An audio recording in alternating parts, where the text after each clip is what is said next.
इंसान का असल अखलाक और ज़र्फ़ इख्तलाफ होने या ताल्लुक़ ख़त्म होने के बाद पता चलता है। वैसे इंसानों की पहचान बहुत मुश्किल होती है।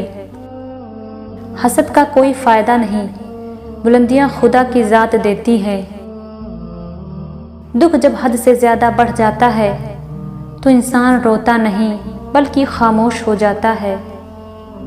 ऐ इज़्ज़त देने वाले रब, हमें उन लोगों के शर से बचा जो हमारी अच्छाइयाँ तो छुपा लें पर हमारी बुराइयाँ फैला दें। दुख तकलीफ़ में अल्लाह से दिल की बात करके बोझ हल्का कर लिया करें। पूरी कायनात में कोई भी आपको उतना अच्छे से नहीं समझता जितना अच्छे से अल्लाह समझता है। सबसे बड़ी गलती जो ज़्यादातर लोग करते हैं, आधा सुनते हैं, थोड़ा समझते हैं और 2 गुना बताते हैं। कभी तुम दूसरों के लिए दिल से दुआ मांग कर देखो, तुम्हें अपने लिए दुआ मांगने की ज़रूरत नहीं पड़ेगी।